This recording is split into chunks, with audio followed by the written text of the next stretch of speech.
Donc, Grégory Rivas, Mediterranean Food Solution. Grégory, bonjour. On est très content de t'avoir parmi nous, là, en fait. Bonjour, merci. Tu vas nous donner des couleurs à cette présentation et tu vas nous parler de votre présence au Sandwich Snack Show. Mais toi, le Sandwich Snack Show, ça fait combien d'années? Depuis combien d'années tu viens? Alors, nous, là, ça fait 3 ans d'affilée qu'on le fait et on est très content du salon.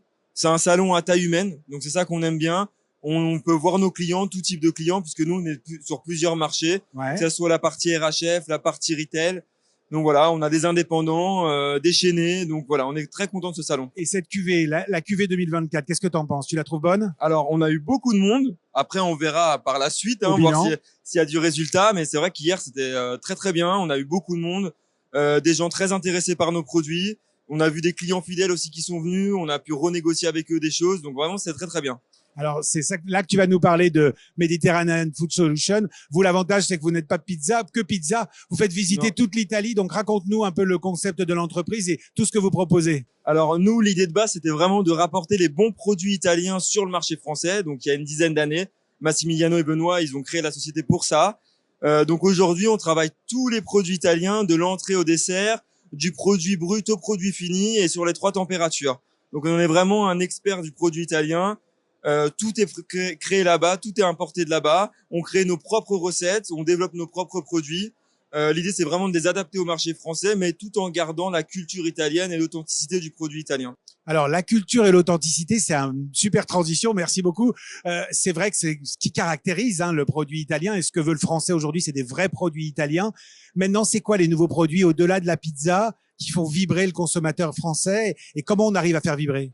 Voilà. Alors aujourd'hui, la culture italienne, la gastronomie italienne fait partie finalement de la culture gastronomique. C'est presque le patrimoine français quelque part, voilà. Ou en tout cas le patrimoine gastronomique dans son ensemble, universel. Exactement. Et c'est vrai qu'il y a une dizaine d'années, on connaissait la pizza, nous, on nous demandait des produits plutôt classiques. Et aujourd'hui, finalement, on nous demande aussi des produits plus atypiques, plus régionaux, comme des arancini, comme des produits finger food. On peut nous demander des produits frais comme de la burrata, alors que voilà, il y a 10 ans, la burrata, personne n'en faisait. Aujourd'hui, n'importe quelle brasserie a une burrata à sa carte pendant l'été. Donc voilà, vraiment, on est venu un produit presque standard et c'est vraiment, ça a le vent en poupe. Le produit italien, c'est très demandé et c'est très dans la tendance. Complètement dans la parce tendance. que ça répond à plusieurs choses pour moi. Premièrement, c'est un produit de qualité qui est facile à comprendre et qui est facile à mettre en place. Donc voilà, c'est pas de la haute gastronomie, pourtant c'est très qualitatif. Bien sûr. Et les gens se reconnaissent là-dedans. Et vraiment, quand on dit produit italien, le consommateur, il a dans sa tête l'idée de qualité du produit. L'idée de qualité, peut-être l'idée d'origine. Est-ce que tu sens pas aussi, quand on voit, comme les stands sont occupés aujourd'hui sur le salon dédié à l'Italie, qu'il y a une volonté aussi de transparence vis-à-vis de la région, parler plus de l'unité de production, comprendre les spécialités de chaque région italienne? Alors, bien sûr que oui. Il y a des produits qui sont très régionaux en Italie. Et vraiment, nous, ça, c'est notre cœur de métier de faire ça, d'aller chercher les bons produits dans les bonnes régions. Puisque la pâte farcie, par exemple, faut aller la chercher dans le nord et la pâte sèche, IGP, dans le sud, parce qu'il y a que là où elle est produite et où elle est IGP. Donc voilà, c'est vraiment, on peut aller à Naples et à 50 km, on n'a plus le même produit. Donc voilà, il faut vraiment aller chercher des produits dans les bonnes régions. Mais il y a vraiment de quoi faire et on n'a pas fini de découvrir l'Italie aujourd'hui. Alors, découvrir l'Italie, c'est encore une fois une super transition. Merci Grégory. Le principe est quand même de se dire qu'aujourd'hui, on arrive à faire rêver avec de la finger food, à présenter aussi d'autres instants de consommation pour n'importe quel type de restaurateur, qu'il soit italien ou pas d'ailleurs. Et avec la finger food, aujourd'hui, il y a par exemple l'arancini. Est-ce qu'il y a d'autres produits? Je vois cet arancini, tu le croques, il y a ce fromage qui dépasse de la bouche. Qu'est-ce qu'il y a d'autre aujourd'hui qui fait vibrer le consommateur au-delà du déjeuner en italien? Alors, sur la partie finger food, nous, on va avoir ce type de produit comme l'arancini. On a un best-seller qui est le beignet de fleurs de courgette, qui est un produit vraiment sain, typique, qui est fait à Rome. Nous, c'est produit à la main, etc. Un produit très qualitatif et qui répond aussi à la tendance végétale. Absolument. On a ce type de produit. Nous, on va avoir des produits qu'on a développés récemment qui sont des frittatina, donc qui sont des espèces de mac and cheese avec des pâtes, donc enrobées et panées. À plusieurs goûts, donc on peut avoir cacio et pepe, on peut avoir amatriciana, on peut avoir au pesto. Donc voilà, ça c'est aussi des produits très tendance qu'on commence à développer, qu'on commence à présenter à nos clients.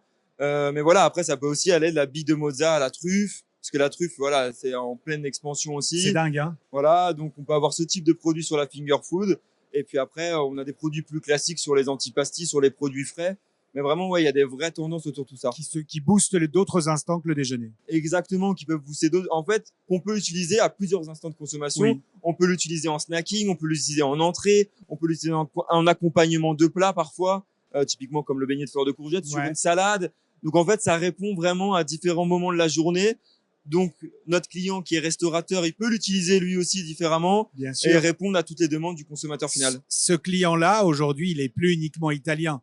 Vos clients, ce ne sont plus que des restaurateurs italiens, qui soient dans le snacking ou pas. C'est bien au-delà. N'importe quel restaurant traditionnel peut se positionner là-dessus. Tu le vérifies? On le vérifie totalement. Aujourd'hui, on est capable de travailler avec n'importe quel groupe ou enseigne ou même restaurateur qui veut mettre un produit italien à sa carte. En fait, on n'est plus obligé d'aller voir que l'enseigne italienne. Alors forcément, c'est mieux pour nous puisque l'enseigne italienne nous correspond.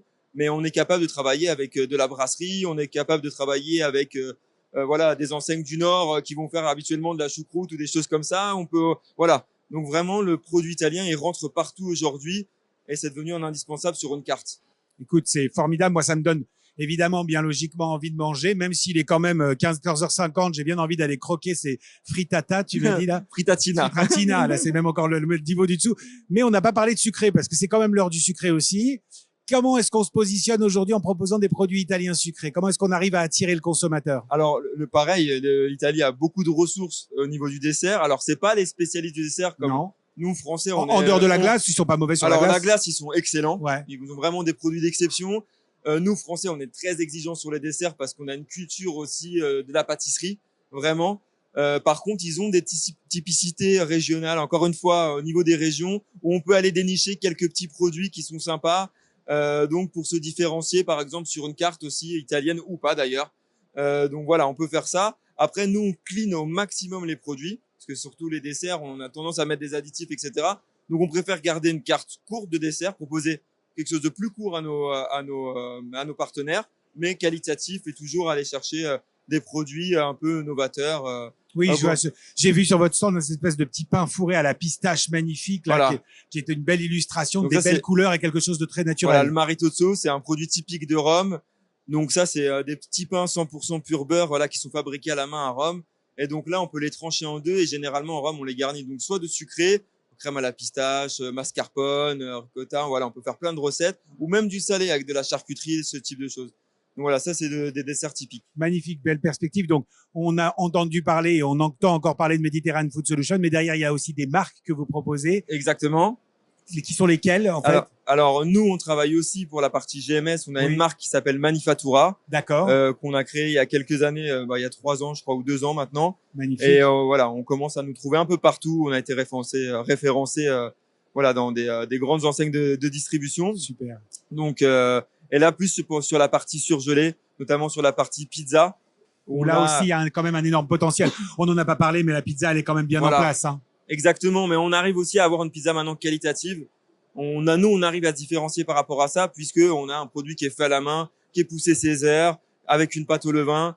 Donc voilà, c'est aussi la différence, parce que la pizza, il y en a beaucoup, mais pour prouver le produit typique italien. Magnifique. On te remercie vraiment pour ta participation. Merci à vous. C'est toi qui donnes des couleurs italiennes à cette intervention. J'espère. On compte sur toi. Hein. Tu reviens l'année prochaine. Hein. Tous les ans. On va essayer. Merci beaucoup. Merci beaucoup, Nicolas.